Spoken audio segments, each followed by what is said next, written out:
Nomor 4, kenapa kita kena musibah? Sholat sudah, puasa Senin Kamis sudah, sedekah sudah, wakaf sudah, infak sudah, ngaji sudah, kok kena musibah juga? Mudah-mudahan musibahnya segera berakhir. Kelihatan dari tatapan matanya sedang kena musibah. Tidak ada manusia yang tidak diuji Allah Subhanahu wa taala. Ahasiban nasu ayyutraku ayyaqulu amanna. Apakah manusia itu menyangka dia dibiarkan begitu saja mengatakan kami beriman? Wa hum la yuftanun, padahal iman mereka belum diuji. Walanabluwannakum, kami pasti akan menguji kamu. Bisyai'im minal khauf, takut. Wa naqsim minal amwal, walanabluwannakum bisyai'im minal khauf, takut, wal ju', lapar, wa naqsim minal amwal, kurang harta, wal anfus, sakit, was samarat, kering kerontang paceklik, wa basyiris sabirin, berikan kabar gembira kepada orang yang sabar. Siapa dia? Alladzina idza asabathum musibah qalu inna lillahi wa inna ilaihi. Buku yang ada di tangan Bapak Ibu Saudara sekalian, Musibah Itu Indah, ditulis oleh seseorang yang S1-nya matematika, S2-nya ilmu sosial dan politik. Namanya Muhammad Ilyas. Kok bisa anak S1 matematik, S2 UI, Universitas Indonesia Ilmu Sosial Politik, kok bisa ngerti agama?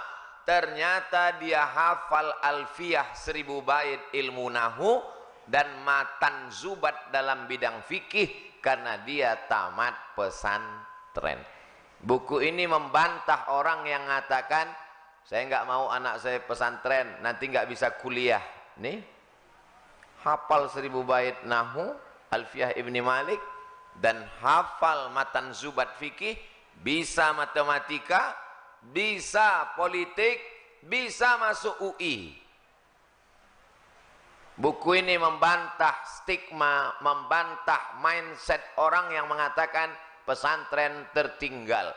Jadi yang selama ini takut, anakmu SMP nggak mondok, nggak pesantren, nggak bisa matematika, nggak masuk UI. Buku ini membantah. Lalu posisi Ustadz Somad di sini ngapain? Ada nama saya di sini, Ustadz Abdul Somad. Buku ini sangat penting dibaca agar kita selalu siap ketika mengalami himpitan dan kesulitan hidup.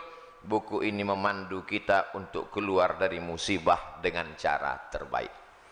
Para habaib, para kiai, alim ulama, tak dapat saya sebutkan satu persatu. Insya Allah kita semua dimuliakan Allah Subhanahu wa ta'ala. Halaman 12, nomor 4, kenapa kita kena musibah? Sholat sudah, puasa Senin Kamis sudah, sedekah sudah, wakaf sudah, infak sudah, ngaji sudah, kok kena musibah juga? Banyak anak-anak muda ketika sudah hijrah komplain ke Ustadz. Ustadz, dulu saya ketika masih pacaran bisnis saya lancar, waktu masih nyabu hidup saya enak. Begitu hijrah dengar pengajian Ustadz, datang ke masjid, sholat, keluar masjid sendal hilang. Pergi ke parkiran, helm kena hujan. Untuk apa Allah uji kita? Halaman 12 nomor 4. Musibah diberikan Allah untuk membuat hamba-hambanya tidak sombong, mau berserah diri dan minta tolong kepada Allah. Rumah besar, mobil besar, istri, kantong besar, tabungan besar, maka dia tidak lagi ada ketergantungan kepada Allah. Allah uji. Nabi Musa alaihissalam tinggalnya di istana Fir'aun, penuh. Akhirnya Allah buat skenario bagaimana supaya dia keluar dari istana Fir'aun. Ada dua orang yang sedang kelahi, dilerai, dipisah oleh Nabi Musa, ngotot juga, ditinju Nabi Musa, mati. Kebetulan yang mati ini adalah rakyatnya Fir'aun, ngamuk, terusir. Di saat terusir dia ingat kepada Allah. Nabi tidak pernah lupa pada Allah, sedangkan Nabi saja pun diuji Allah, apalagi kita yang tidak ada apa-apanya dibandingkan dengan Nabi. Nabi Ibrahim alaihissalam terusir dari kampung halamannya, dikejar-kejar, dia masuk ke dalam tempat ibadah kafir musyrik, dihancurkan berhala-berhala, mereka kejar, dinyalakan api unggun oleh Namrus, harriquhu, bakar dia. Api yang tabiatnya membakar, menghancurkan, merubah materi jadi debu, tak tersisa. Tapi di situ turun pertolongan Allah. Ya naru kuni bardan wasalaman ala Ibrahim. Wahai api, sejuklah engkau, selamat engkau. Di masjid ini tanpa kita baca sudah sejuk, karena ada helikopter di atas.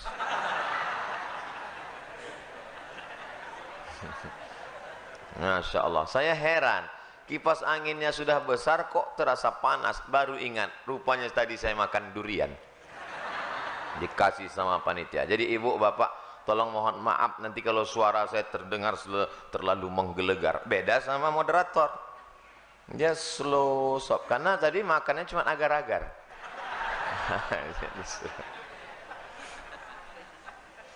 Berhadapan dengan durian itu juga bagian dari ujian. Mau dimakan takut darah tinggi, mau enggak dimakan mubazir. Akhirnya dibacakan doa, Bismillahilladzi la yadurru ma'asmihi syai'un fil ardi wala fis sama wa huwas samiul alim. Nah, itu doa makan durian. Tidak ada kolesterol di masjid, yang ada itu di rumah sakit. Ketika kita sedang diuji Allah, dunia terasa sempit, yang dulu banyak kawan berubah menjadi lawan, yang dulu teman cerita sekarang sudah tidak mau, bawaannya curiga, bersandar kepada manusia akan binasa, bersandar kepada jabatan akan sirna, bersandar kepada harta akan hilang. Di saat itulah kita mengangkat tangan berkata yang besar hanya Allah. Allahu Akbar. Salat kita jadi lebih khusyuk. Bayangkan kalau dari tanggal 1 sampai tanggal 30 duitnya sama banyaknya. Tapi begitu tanggal 29, bismillah. Makanya PNS dengan petani itu tingkat khusyuknya, petani itu lebih khusyuk. Karena dia setelah menanam padi, pulang ke rumah, modal sudah, pekerja sudah dibayar, sewa kebun, membayar pupuknya, menanamnya. Begitu dia nampak hujan mau turun, berdoa khusyuk, ya Allah jangan sampai hujan turun, kalau banjir padi yang kutanam tadi mati. Nampak tikus, jangan sampai tikus mirip padi. Beda sama orang yang gajinya sudah tetap, dia tenang aja. Mau hujan, ya nggak apa-apa. Orang gaji pokok ada, bulan cuma 12, gaji dia 13. Makanya banyak orang bercita-cita supaya jadi PNS. Ustadz ngejek PNS? Enggak, saya PNS dulu 11 tahun jadi PNS. Saya cuman sekedar membayangkan beda orang yang rezekinya sudah dijamin dengan orang yang menyangka. Padahal semua rezeki kita sudah dijamin Allah Subhanahu wa taala. Wa ma min dabbatin fil ardi, tidak ada satupun makhluk yang melata berjalan di atas muka bumi ini illa 'alallah rizquha. Rezekinya sudah dijamin Allah Subhanahu wa taala. Hanya saja datang cemas, datang ragu, datang ngeri, datang galau, sempit pikiran. Kalau mindset otak kita sempit, hati kita susah, jantung koroner datang, gula darah naik, diabetes meletus, otaknya stres, depresi, stroke ringan, semua naik, darah naik, jantung naik, otak naik. Cuman satu yang turun ke kaki, asam urat. Jadi apa yang bisa menenangkan hati ini? Dekatkan diri kepada Allah, serahkan semuanya. Inna sholati wa nusuki wa mahyaya wa mamati lillah. At-tahiyatul mubarakatus sholawatut thayyibatu lillah. Assalamualaikum warahmatullahi wabarakatuh. La ilaha illallah dahu la syarikalah lahul mulku wa lahul hamdu yuhyi wa yumit wa huwa ala kulli syai'in qadir. Serahkan pada Allah. Itu difahami dengan baik. Saya sampai hari ini membaca itu tetap pelan. Tadi selesai salat. La ilaha illallah la syarikalah lahul mulku wa lahul hamdu yuhyi wa yumit wa huwa ala kulli syai'in. Karena kalau tidak digitukan dia tidak masuk ke otak kepala. Ini banyak orang mengucapkan itu seperti makan gorengan panas.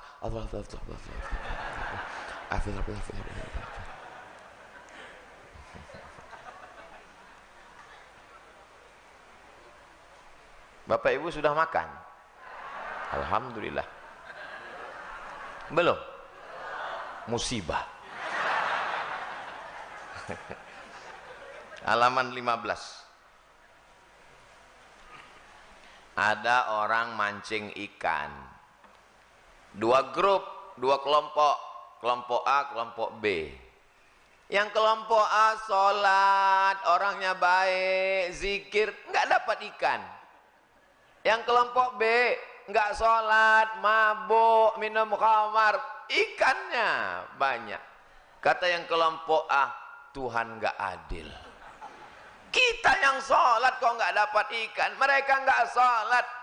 Dia lupa bahwa yang sholat diuji kesabarannya, sedangkan yang tidak sholat sedang dipermainkan dengan istidraj, bukan istidraj. Diuji dengan istidraj. Pak Ustadz, dulu saya sebelum hijrah bisnis saya lancar-lancar aja. Sekarang setelah hijrah ini sulit, susah. Dulu diuji dengan harta kau tidak lulus. Sekarang diuji dengan kesulitan pun kau tak lulus juga. Emangnya Allah tidak tahu kalau kita ini layak atau tidak layak menjadi penghuni surga? Allah tahu. Lalu kenapa dia uji kita? Dia mau ngasih tahu diri kita untuk kita sendiri paham. Oh, sesungguhnya aku ternyata nggak lulus jadi penghuni surga. Allah Maha tahu. Wa na'lamu ma tuwaswisu bihi nafsuh. Kami tahu apa yang berbisik-bisik dalam hatimu. Akhirnya kelompok yang sholat tadi enggak sholat subuh. Begitu enggak sholat subuh, mancing, langsung dapat ikan, dan perut ikannya dibelah, ada permata di dalam. Tuh, ternyata kalau enggak sholat dapat rezeki. Tapi ada satu yang ingat dia, Allah sedang menguji kita. Dia serta sampah permata, sampah dunia. Kenapa dia buang? Karena kita mendapatkan ini dalam keadaan kita meninggalkan perintah Allah Subhanahu wa ta'ala. Buangkan. Mancing sekali lagi, sholat, taubat, mancing sekali lagi, dapat ikan yang lebih besar, permatanya lebih besar. Allah mengganti kesabaran. Sabar. Sabar bukan berarti hanya sekedar menahan diri, tapi sabar. Banyak orang menyangka sabar ketika nahan diri dari sakit. Sabar ya, sabar ya. Ini sabar paling tinggi. Sabar ketika mendapat ikan ada permata dalam perutnya, dalam keadaan tidak sholat. Inilah sabar yang paling berat. Datang orang ke rumah kita bawa uang 1 koper, mau nyogok kita. Kira-kira sabar nggak? Diam. Sakit, sabar. Mati, sabar. Covid, sabar. Demam, sabar. Datang orang mau nyogok 1 miliar. Yang bilang sabar, mudah-mudahan nggak datang. Jadi sesungguhnya ujian itu tidak hanya dalam bentuk kesusahan, tapi juga ada kalanya dalam bentuk ikan yang isi perutnya permata, karena Allah ingin menguji keimanan kita. Ustaz pernah diuji seperti itu ya. Dulu sebelum nikah nggak ada ujian. Setelah nikah komen mereka di YouTube.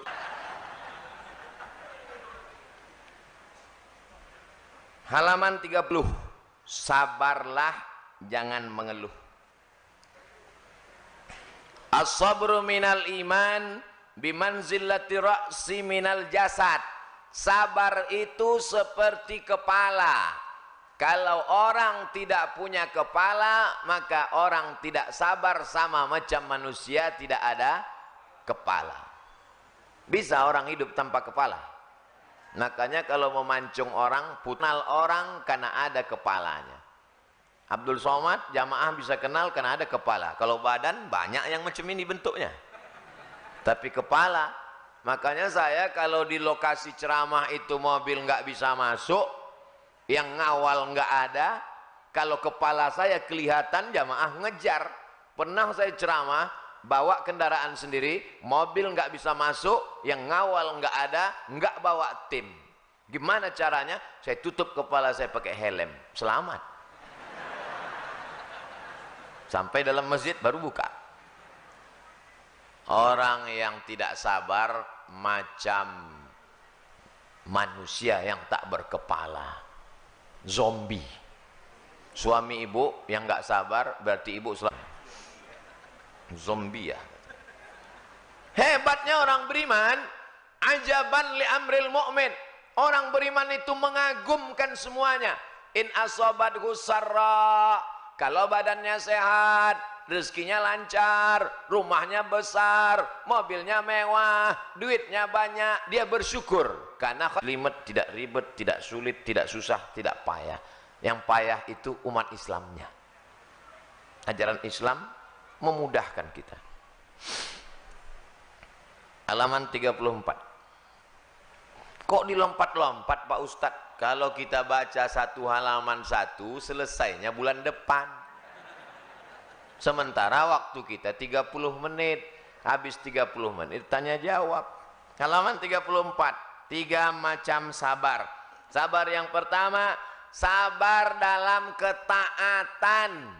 Sabar bangun subuh. As-salatu khairum minan naum. Sabar telinganya mendengar mikrofon, rumah samping masjid, mikrofon toanya pas ke telinga dia. Ustadznya teriak-teriak. Kenapa Ustadz Somad mesti teriak? Memangnya kalau ngomong biasa aja kami nggak dengar? Kita mesti sabar. Sabar dalam ketaatan. Kuat.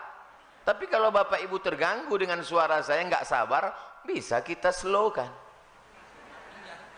Sabar. Sabar yang kedua, halaman 36. Sabar dalam meninggalkan maksiat. Pacarnya cantik, lebih putih, lebih tinggi, lebih semuanya, lebih kaya, tapi dia sabar untuk memutuskannya walaupun dia dikejar-kejar cewek cantik. Mudah-mudahan anak muda yang pacaran putus semua. Pucat. Putus siang ini, maghrib dipinang dengan bismillah. So sweet. Sabar dalam ketaatan. Banyak orang bisa, tapi sabar dalam meninggalkan maksiat berat. Saya pernah jenguk orang sakit di rumah sakit, pegawai kantor gubernur Pemprov, pemerintahan provinsi. Ustadz dari mana?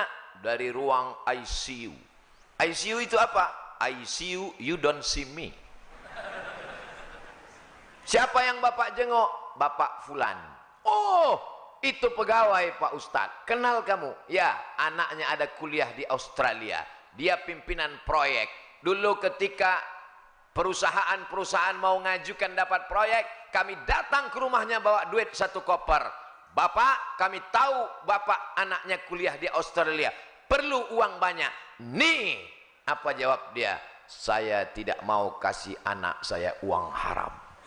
Orang ingat, tapi spesies manusia ini sudah seperti dinosaurus, hampir punah. Sabar menolak maksiat. Mudah-mudahan anak cucu kita orang yang sabar menolak maksiat. Datang orang cantik, punya kekuasaan, mengajaknya berzina, ditarik bajunya, robek dari belakang. Dia berkata, inni akhafullah, aku takut kepada Allah. Siapa dia? Yusuf alaihi salam. Inilah sabar yang paling tinggi, sabar dalam menolak perbuatan maksiat. Ustadz ngomong gitu kan karena nggak ada kesempatan. Ustadz mau korupsi apa? Siapa yang mau datang bawa uang 1 koper? Siapa yang mau nyogok pakai mobil mewah? Siapa yang mau memberikan jabatan? Nggak ada. Jadi yang paling berat ujiannya itu adalah orang yang memang mengalami. Tapi biasanya kalau kita ngaji itu ujiannya cepat. Mudah-mudahan Bapak segera diuji 1 miliar habis ini. Berat. Nauzubillah. Kalaupun kau berikan juga ujian, kuatkan hati kami ya Allah.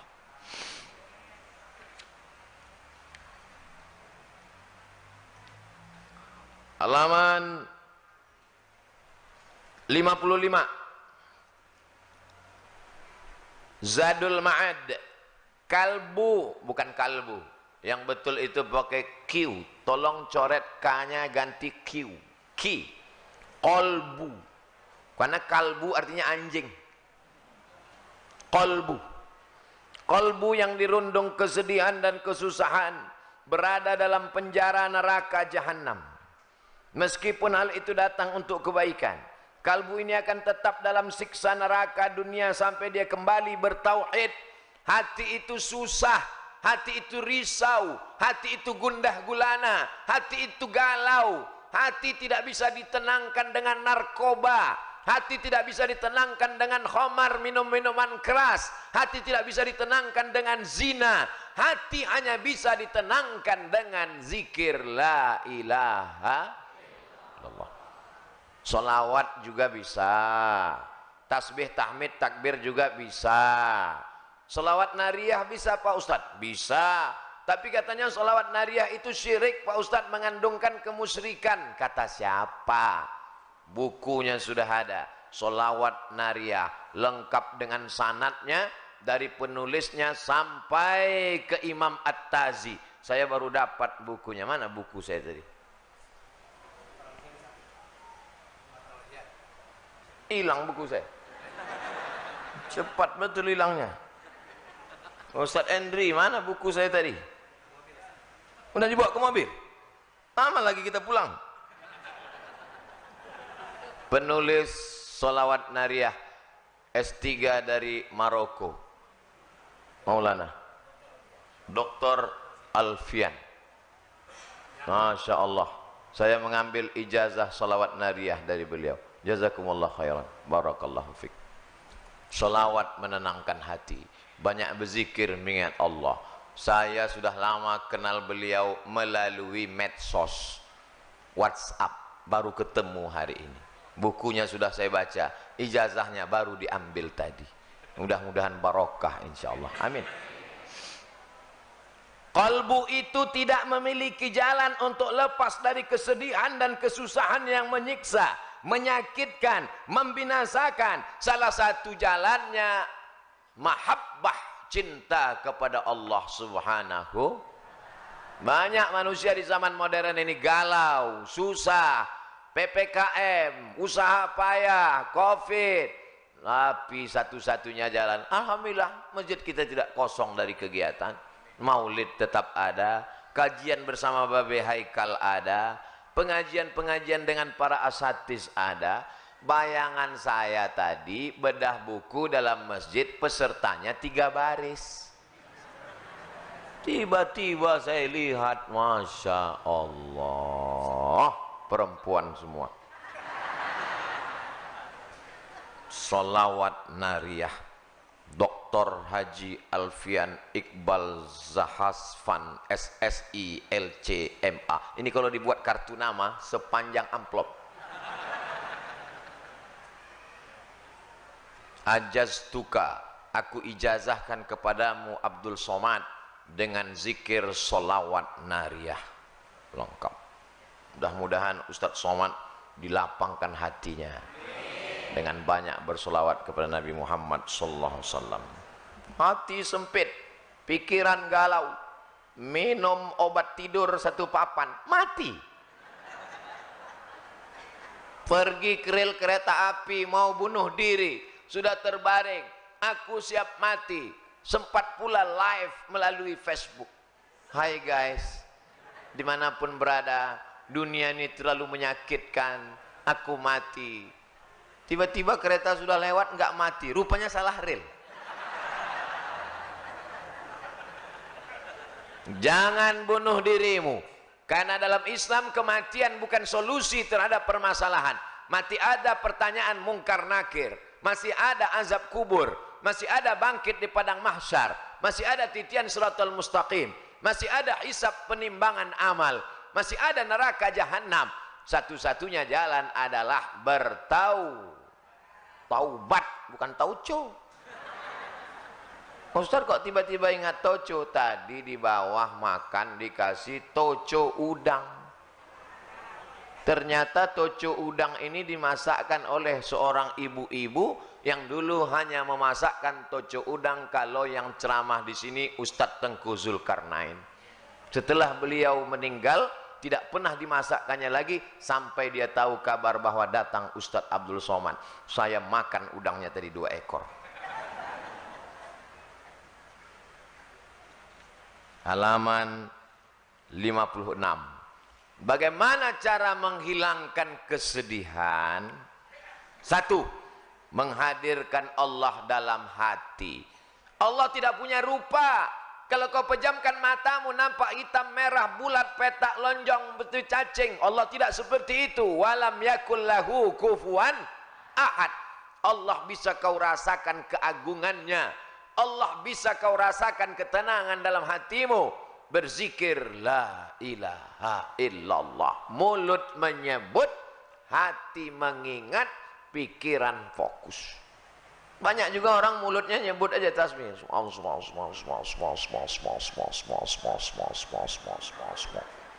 Betik tasbih pinggir jalan. Makin cantik cewek lewat makin kencang. Apa ini? Mulut menyebut, hati mengingat. Alladzi waswisu fi sudur. Setan berbisiknya bukan di telinga, setan berbisiknya di dada. Bagian mana? Sebelah kiri jantung berdegup, berdetak. Terserah mau zikirnya la ilaha illallah, mau zikirnya Allah Allah, mau zikirnya subhanallah, mau zikirnya alhamdulillah, mau zikirnya Allahu akbar. Terserah. Kalau Ustaz Somad sendiri zikirnya apa? Istighfar. Habis istighfar, solawat. Habis solawat, la ilaha illallah. Kalau lagi ngobrol, lagi banyak tamu, Allah Allah Allah Allah Allah Allah Allah. Lupa, ingat lagi. Lupa, ingat lagi. Lupa, ingat lagi. Ingat terus, wali Allah. Ustadz, wali murid. Pertama, hadirkan Allah dengan zikir. Yang kedua, halaman 57, yakini bahwa ini adalah motornya sudah diparkir di samping masjid. Kuncinya 3, kunci stang, kunci ban belakang, kunci ban depan, pakai rantai besi, diikatkan ke pohon pinang. Begitu keluar masjid, pohonnya hilang sekalian. Takdir. Kalau tetap berkata-kata dalam hati, andai tadi nggak ikut pengajian, andai tadi aku nggak pergi, andai tadi aku keluar, andai tadi ku kontrol, andai, maka kata-kata kalau pintu setan masuk. Anaknya sudah dibawa ke rumah sakit, sudah makan herbal, sudah habbas sauda, sudah minum madu, sudah diruqyah, sudah diobati, mati juga. Takdir. Serahkan sama Allah. Jangan berkalau-kalau. Kalau dulu dibawa ke dukun, kalau dulu ketahuan santetnya siapa, kalau dulu dipotongkan kambing hitam, ayam hitam, sapi hitam, kerbau hitam. La haula, kata-kata la haula wala quwata illa billah, dan keyakinan takdir setelah terjadi dan setelah ikhtiar dan usaha. Jangan nggak ada usaha. Ini nggak ada usaha, cengengesan. Kunci motor dibiarkan di situ, habis itu ngobrol nggak tentu arah, tiba-tiba hilang. Pas ditanya, kenapa motormu hilang? Takdir. Itu bukan takdir, bodoh.